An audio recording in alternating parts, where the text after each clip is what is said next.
G'day guys, welcome to the day number 6 of the hugs, and we're going to get in with our jesters. And while I'm colouring in these guys, I'm going to read you in the wings backstage glimpses of the Boston Lyric Opera. There is a blog called The History of the Court Gesture by Magda Romanska. So I'm going to read that out to you as I colour in these little court jesters. So I figured that might be a way to pass the time today as I do that. All the colours are listed obviously here that I am using. Alright, so who is not a fool? And this is a quote by Hoarders in the satires. So this was before BC, so it gives you a bit of an idea of how long the court gestures have been around. Okay, so the court jester is a universal character. He can be found in ancient Rome and in China, and in Renaissance Europe and Russia, at the courts of the Middle East, and in classical Sanskrit plays of ancient India. Although there are a few known female jesters, historical studies show that the majority of jesters were men. The most famous female court jesters were Ostade de Peu, who worked for Queen Henrietta Maria in the 1600s, wife of Charles I of France, and La Jardinière, who worked for the Queen Dowager Catherine de Medicis. Right. Throughout history, the best jesters could acquire legendary reputations, becoming celebrated for their sharp tongues and wit.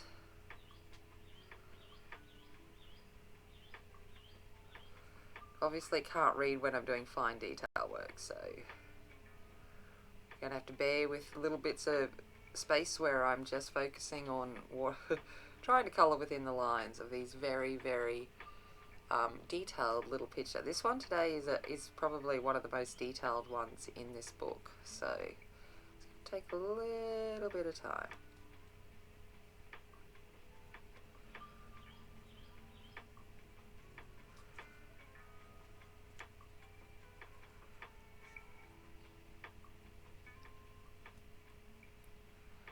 I'm just going to make sure I get the right hands on the right things. I keep forgetting hands and belts and all of these little ones that just keep missing. Okay. Their role was more than pure amusement. They were the original truth tellers, whose job was to mock typical human... Oh, page turn. Oh, I printed it out today so I could actually have it here. Reading for you. And it's a full article, so that's why I thought I'd print it out and read it. Don't you love it when the background music has ads in it? Vices of vanity, venality, snobbery, petulance, laziness, carpetbaggery, and fertility. The court jesters aimed their humour at usual targets, religion, and the hypocrisies of its authority figures. Pompous and self-serving scholars and grandiloquent artists, knavish and sympathetic court officials, and the indolent, mercurial, and incompetent rulers.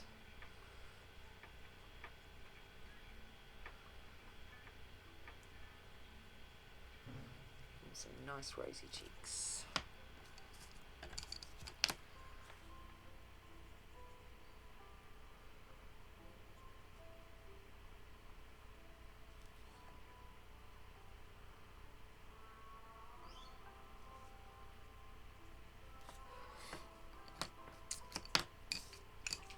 In Europe, the court jester would be called fool, buffoon, clown, jongleur, jocolata, stulator, scura for historia, morion, and many other names.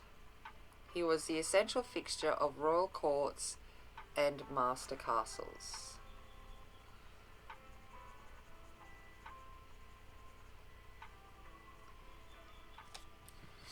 The typical medieval or Renaissance jester was an outsider shunned by society for one reason or another.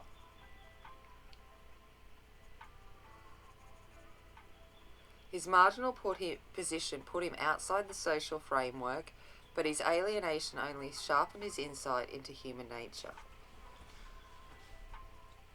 Jesters came from a range of backgrounds, from nonconformist university dropouts to excommunicated monks.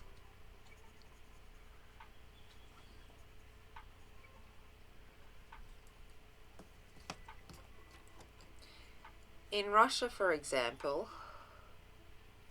jesters were generally selected from among the older and uglier of the serf servants, and the older the fool or she-fool was, the droller they were supposed and expected to be.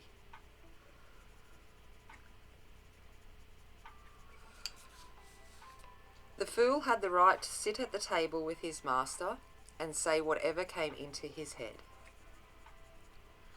Giving offence to the king, lèse majesté, has been a grave crime throughout history, and was severely punished, including with death. Court jesters, however, were often granted comic dispensation and a freedom from all constraint. They could say anything about anyone, including the king.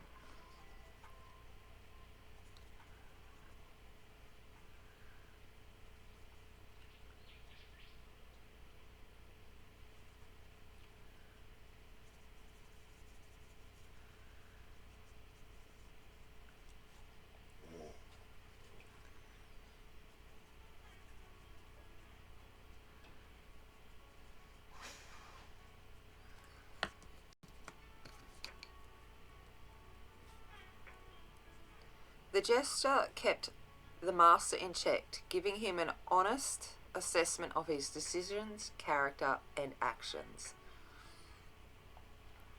Sometimes jesters and their masters developed a strong bond and became very protective of each other.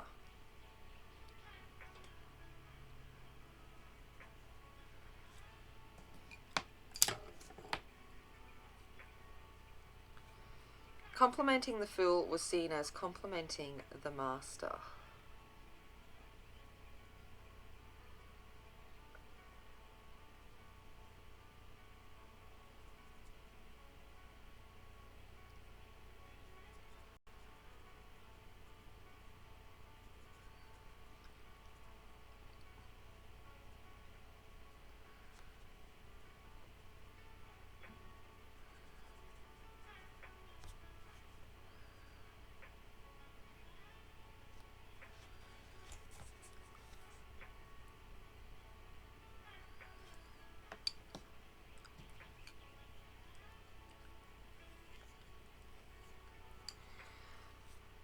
In 1047, a jester named Galliot warned his master, Duke William of Normandy, of a plot. He did so in rhyme while pounding on the Duke's door. King Charles V of France buried his two jesters in lavish monuments to pay homage to their wisdom and wit.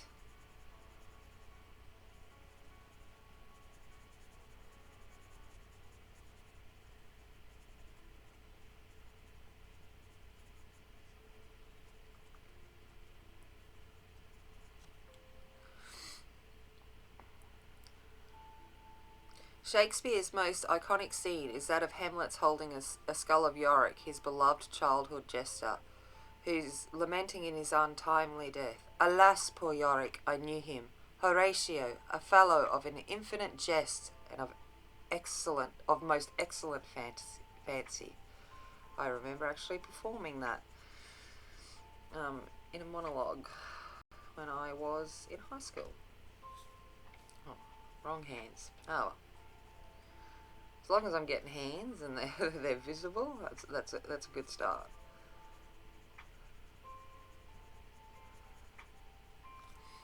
Okay.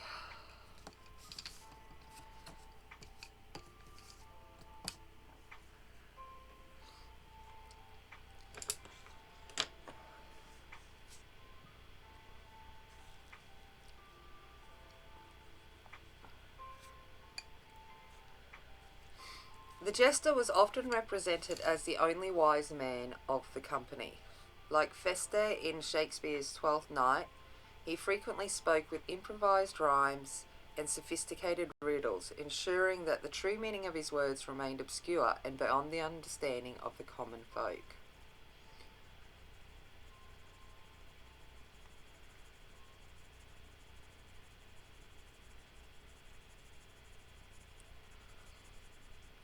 The revered Polish jester Stanjek, can't even pronounce that, 1840 to 1560, for example, was considered the most politically astute man of his era, able to predict the unfavourable turn of Polish history.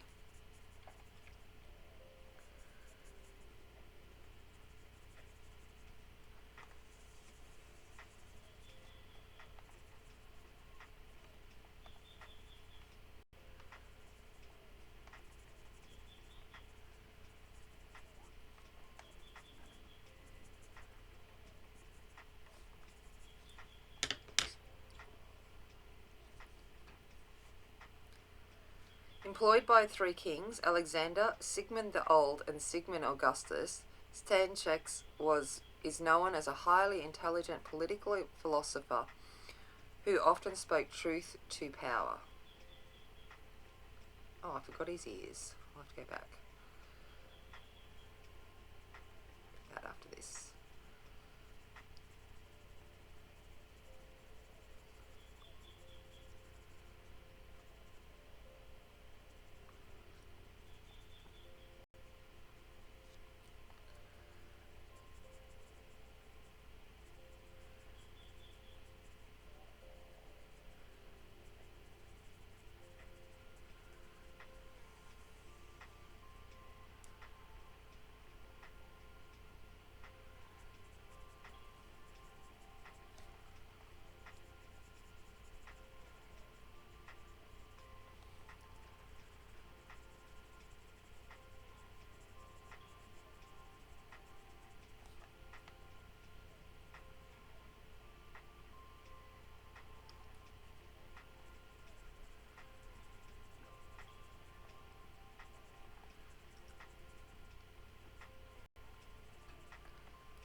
I'm just going to shorten his name, Stan.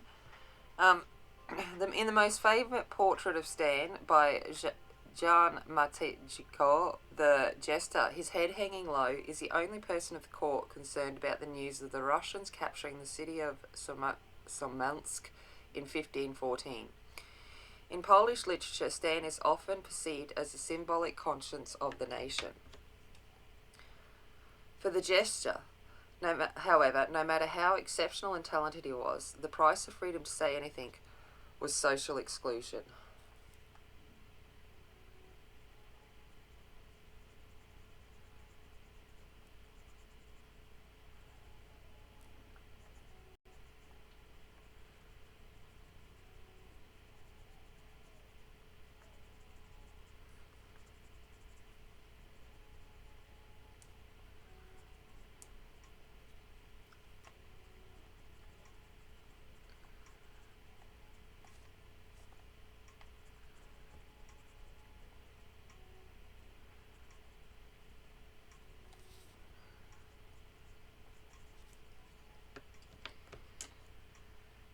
The jester could never be promoted and could never fully participate in the social life of the court.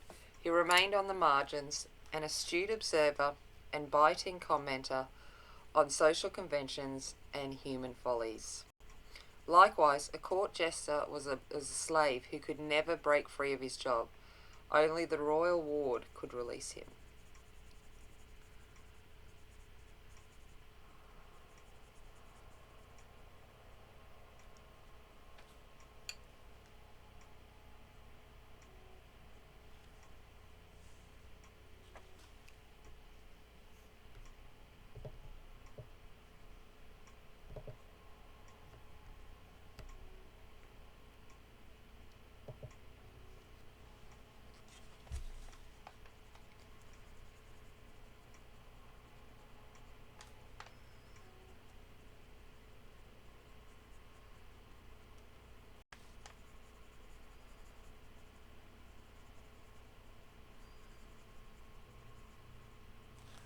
let's go back in and do this ear while I'm here. Look, I'm a poet. Who would have thunk it?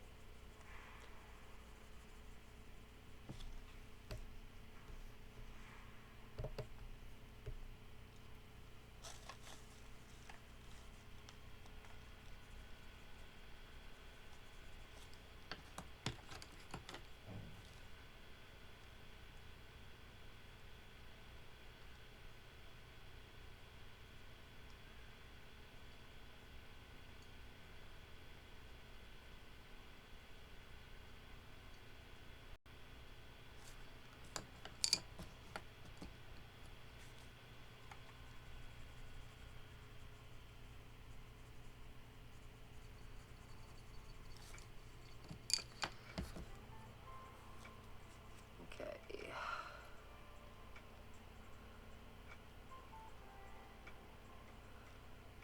Here we go. There's an arm.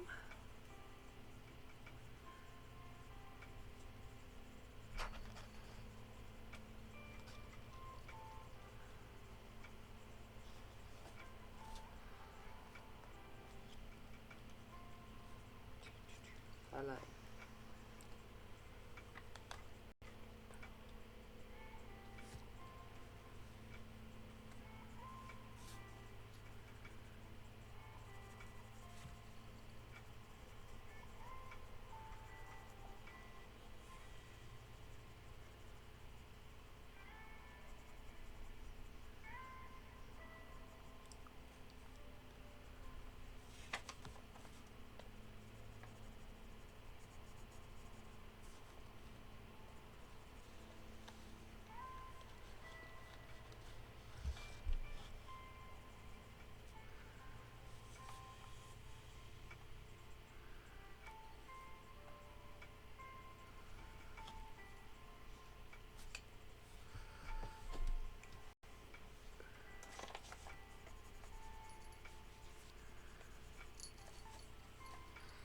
Right.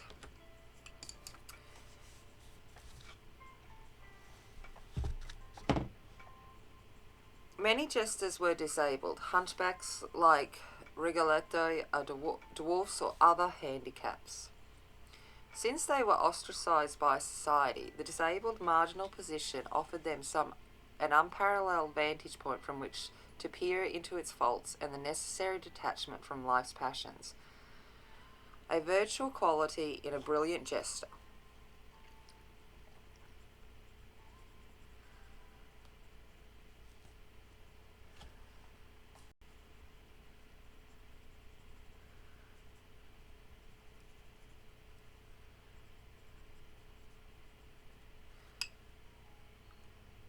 In medieval and Renaissance Europe, dwarf jesters were so popular that the practice of artificially stunting children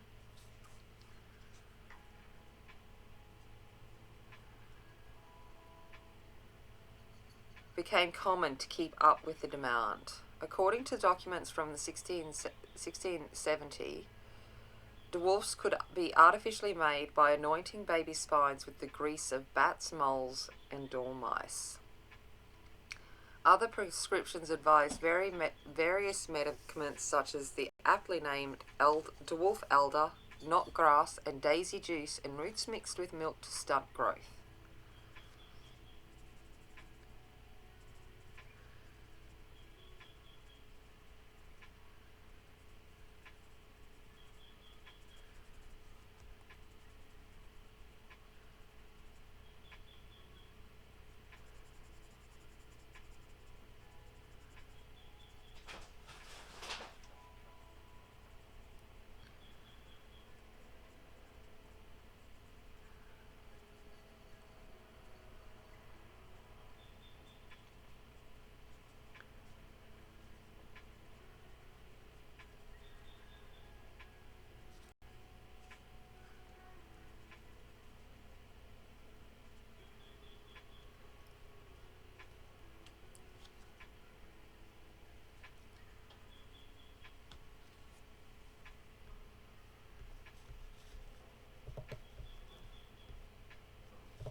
Sorry about that.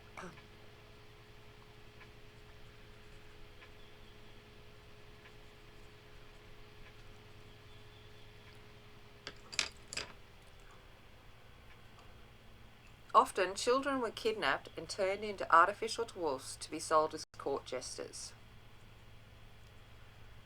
In Italy and Spain, the practice was so widespread that the kidnappers had their own term, compranchicos, child buyers.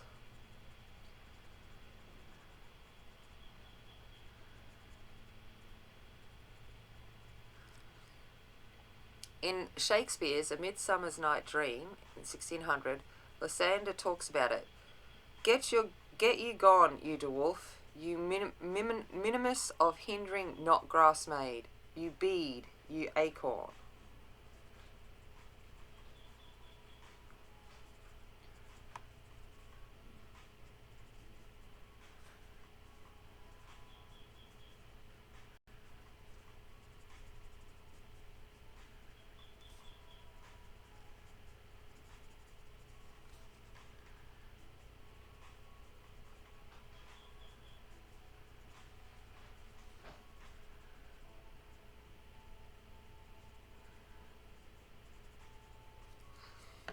I'm just going to come in with a bit of black as well, just to deepen up any shadows, just along here.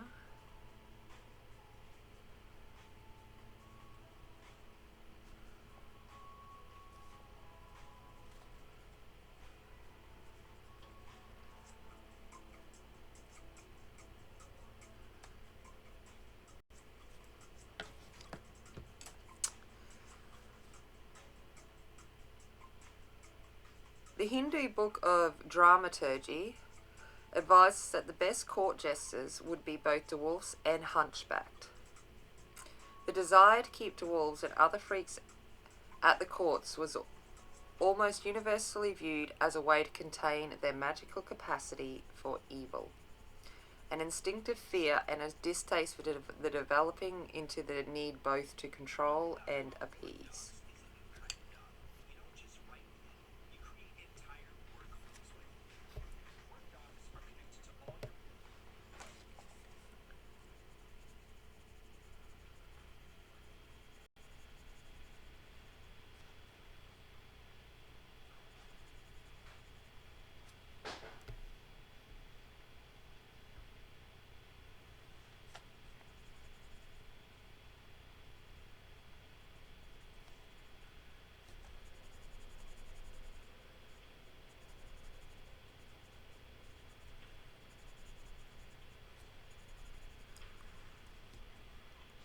It did not stem from a recognition of their humanity. It was believed that the touch of a dwarf could cure and fend off illness. Likewise, the stinging wit of the jester belongs to the same family of beliefs. His bitter medicine could purge ill humour, his sharp points could draw out bad blood.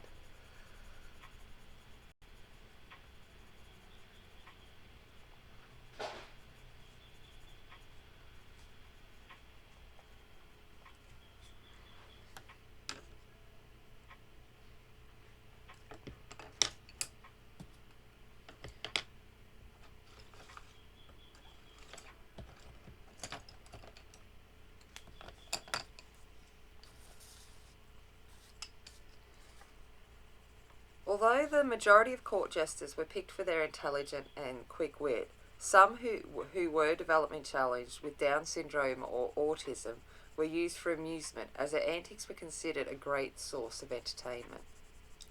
Since they could not control their impulses, they were considered truth-tellers, contributing to the latter perception of madness as a source of truth.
In Madness and Civilization, 1988, the French philosopher Michel Foucault notes that the madness was historically thought to bring light to the real problem, which could then easily be resolved.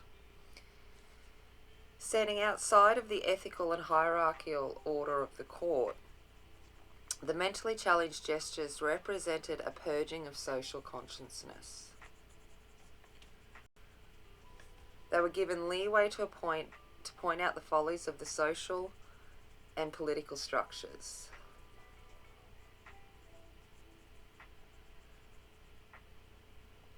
Representing the mad as the truth bearers was also part of the theatrical convention.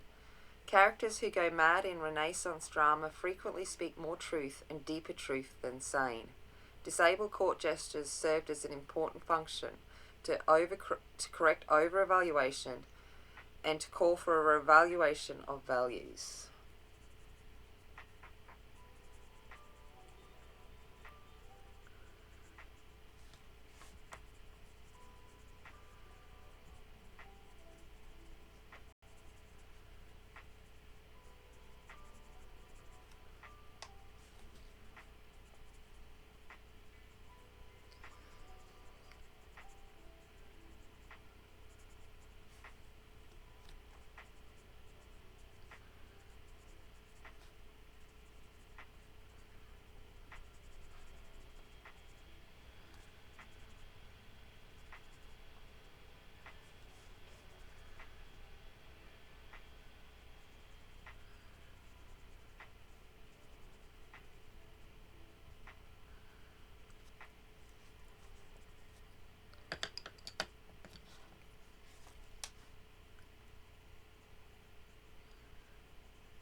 So I wonder if you're like,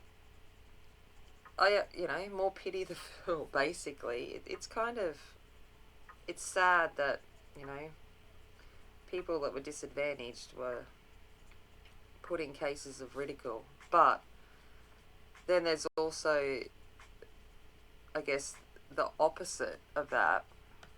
I think that'll be his neck, sorry. In that, without being put into that position, their life could have been very, very different, and or no life at all. So I guess it's like a double-edged sword there. I'm glad society has changed their perception of those with intellectual disabilities or physical disabilities now. Well, the majority of people have, which is a good thing.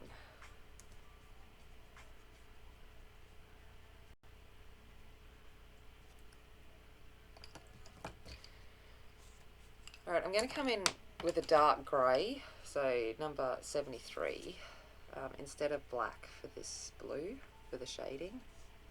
I think the black will just be a little bit too much.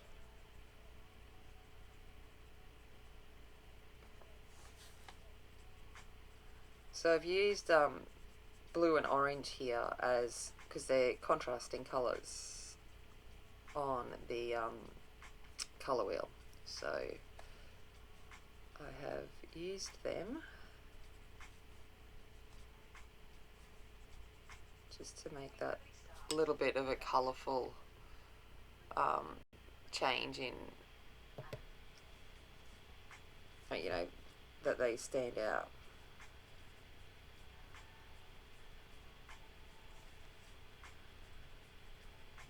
Right, now I'm going to come in with the black. Oh!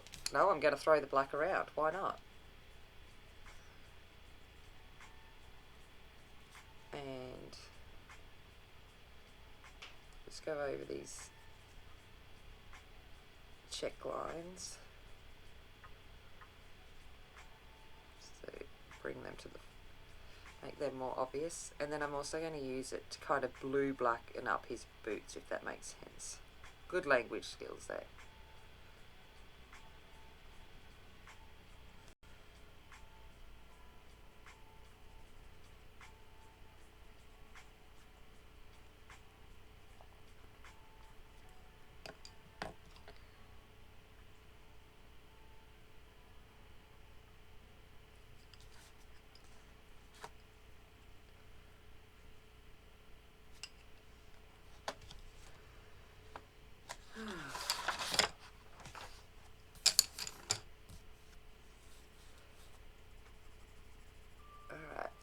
Like many other historical court jesters, Verde's Rigoletto is hunchbacked. Since his job is to mock everyone at the court for the amusement of the Duke, he is not well liked by the courtiers.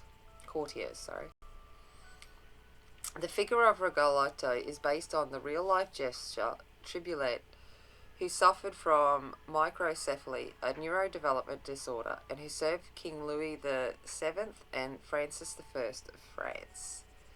He was deformed in appearance. His bowed back and his short and twisted legs, his long hanging arms, amused the ladies, who contemplated him as if he was a monkey or a paraquet.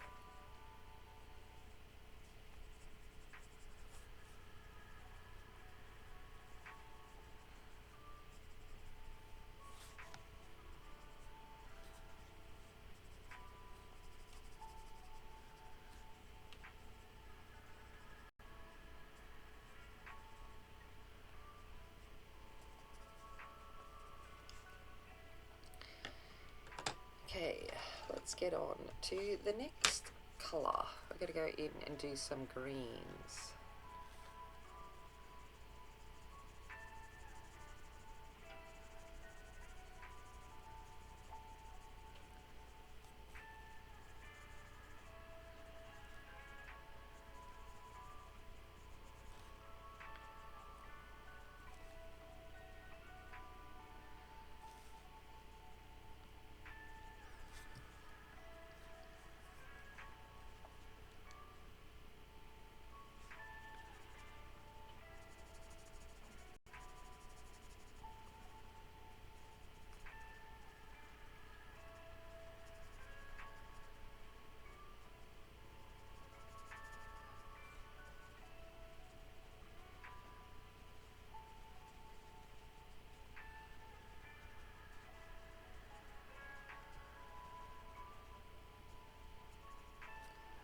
Just mapping out what sections I want to be green.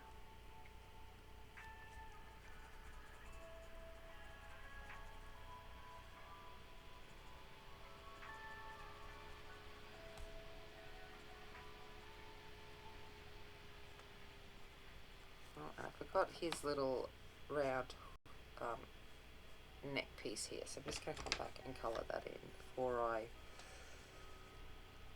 get completely lost with what I'm doing.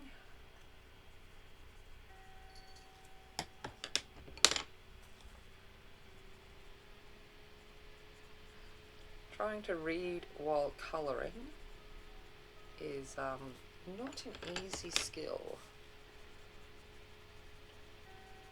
but I figured it gives you something to listen to, rather than just me babbling on all the time.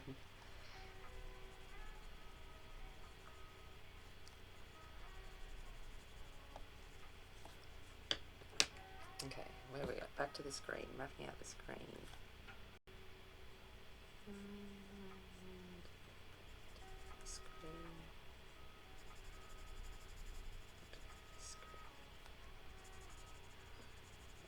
This green. Okay. According to the legend, Triboulet was not well liked at court, and he was often physically abused. When he complained to the king, Francis I, of a nobleman who had threatened to beat him to death, the king replied, "If he does, I'll hang him a quarter of an hour afterward." "Ah, sir," responded Triboulet, "couldn't you contrive to hang him a quarter of an hour previously?" When he was about to be beaten by a group of pages for insulting them, Tribulate also responded in rhyme. It didn't save him though, and eventually he was beaten. He recovered soon enough to become one of France's most celebrated jesters.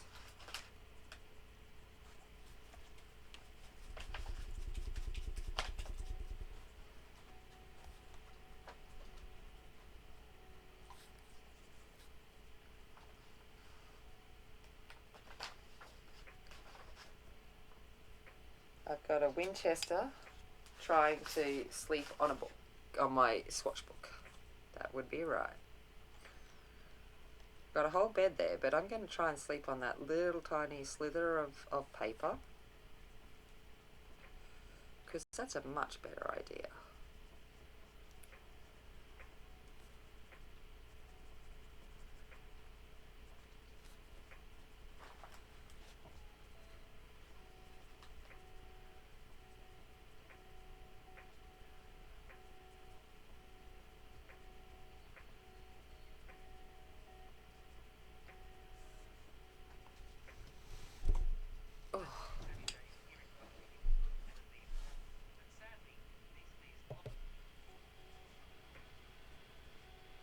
Bumped the table.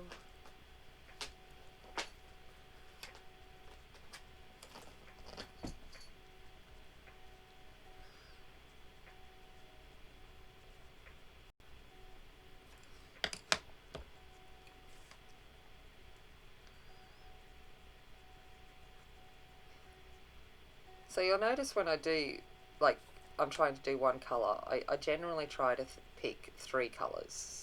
A lighter, a mid, and a shading colour. Just so I can start to hopefully create some dimension.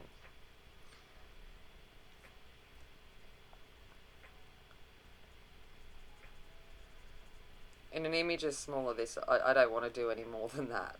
I think it's more than enough. And I'll just use black or grey in areas that I want even more recessed.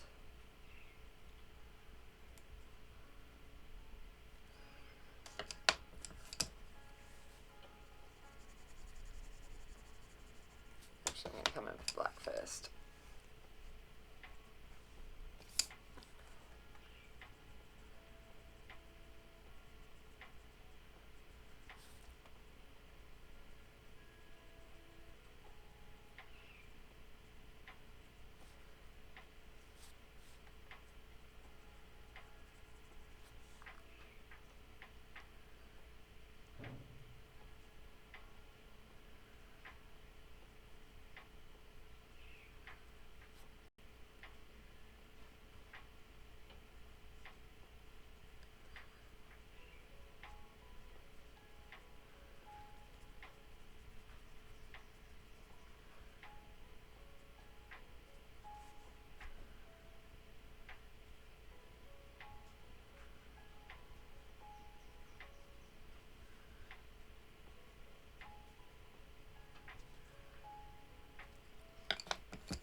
So Tribulate made his first literary appearance in Francois Rabelais' Pantagruelian Chronicles.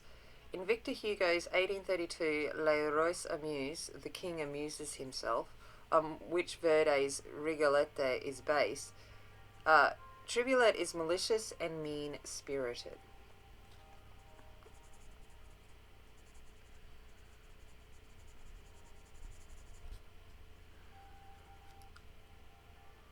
He spares no one and is equally cruel to each courtier who comes his way. Rejected by the world, he shows genuine emotions only towards his lone and pure daughter. In writing the play, Hugo included some elements from his famous novel, The Hunchback of Notre Dame, published in 1831. Modelling his tribulate on Quasimodo, the title character of the novel. Hugo described Quasimodo as a tortured and abused man who found around him only hatred.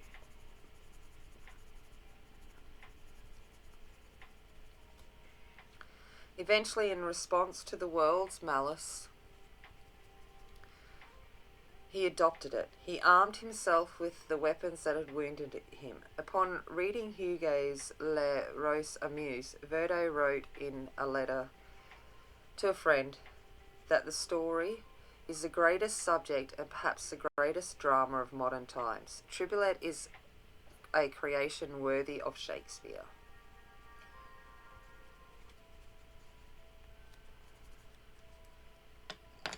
Okay, going to come in with purples now.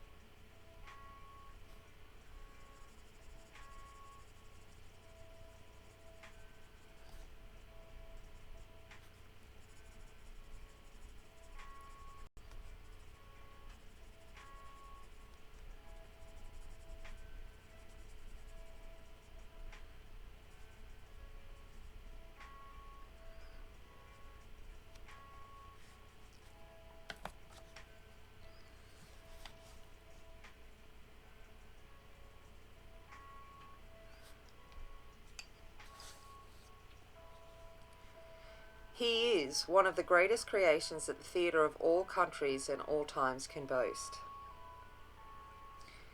At that time, Verde considered composing music for Shakespeare's King Lear, but upon reading Hugo's play, he abandoned the project, believing that the character Tribulette had even greater dramatic potential as a blinded and grieving father. Thus, drawing on these influences, Verde's Rigoletto is a composite of 4 characters. The real-life Tribulette from Hugo's play Les Roses Amuses, Quasimodo, and King Lear. Likewise, Rigoletto's name was initially Tribuletto, but eventually became a blend of the 2 words, Tribulette and the French rigolo, to laugh.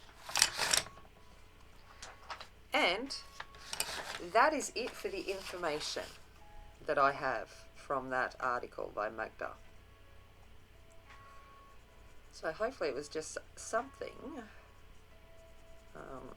to listen to while I was coming along here and kind of colouring, probably a little slower than I normally do, considering I was reading at the same time, but I hope you enjoyed, I guess, hearing about it.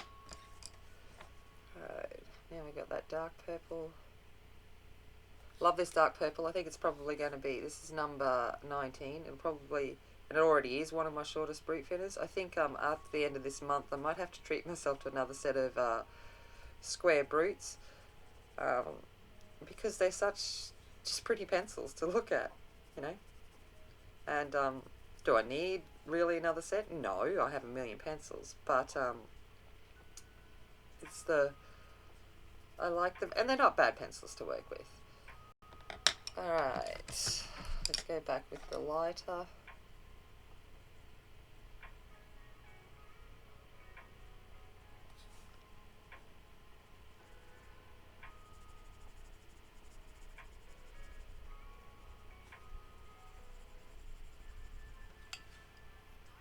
Oh, the ads in this, I'm not going to use this background music again, I can tell you that.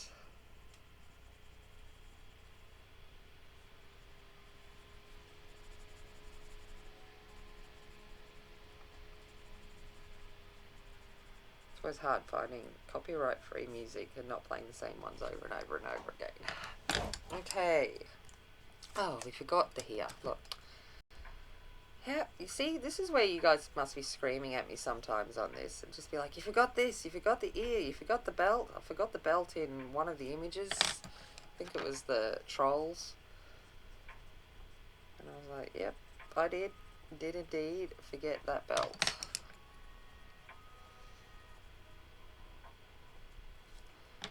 Alright, I'm going to give him some black hair there. this one here, I'm going to come in and give some brown hair to.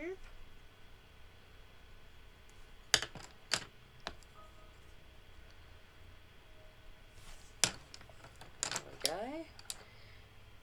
And now I'm going to come in and do some glitter gel pen. We're going to go for a purple belt here.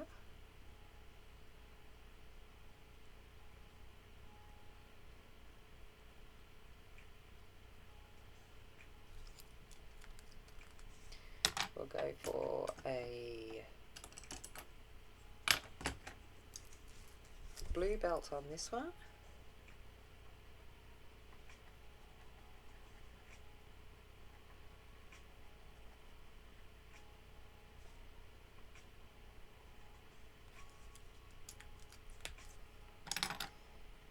You can have silver buckle.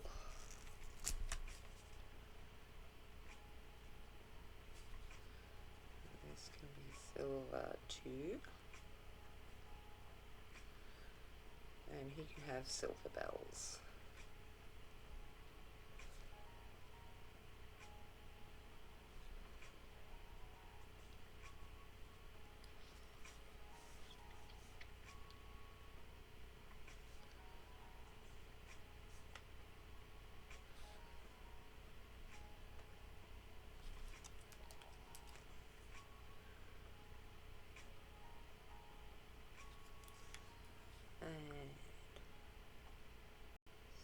Earring.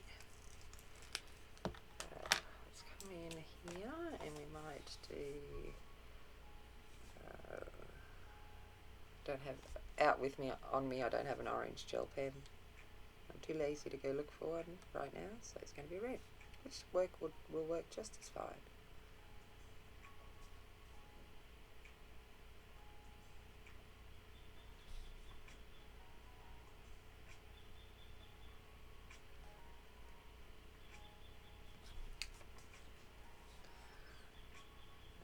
Red to his earring one, a bit of red to silver,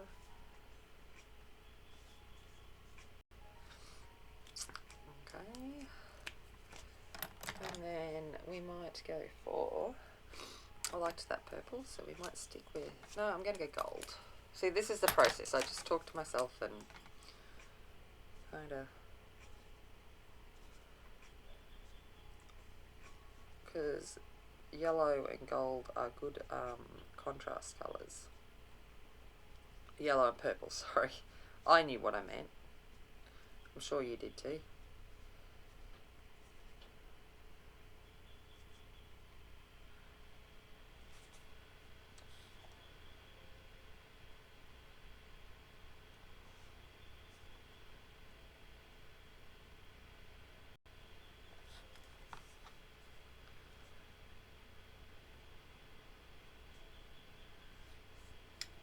And I think that is it.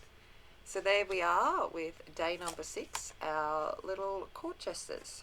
Thank you very much for joining me. Don't forget that Shell, Ashleigh and Angie are also doing this, and so is Renee from My Colour Corner with Renee.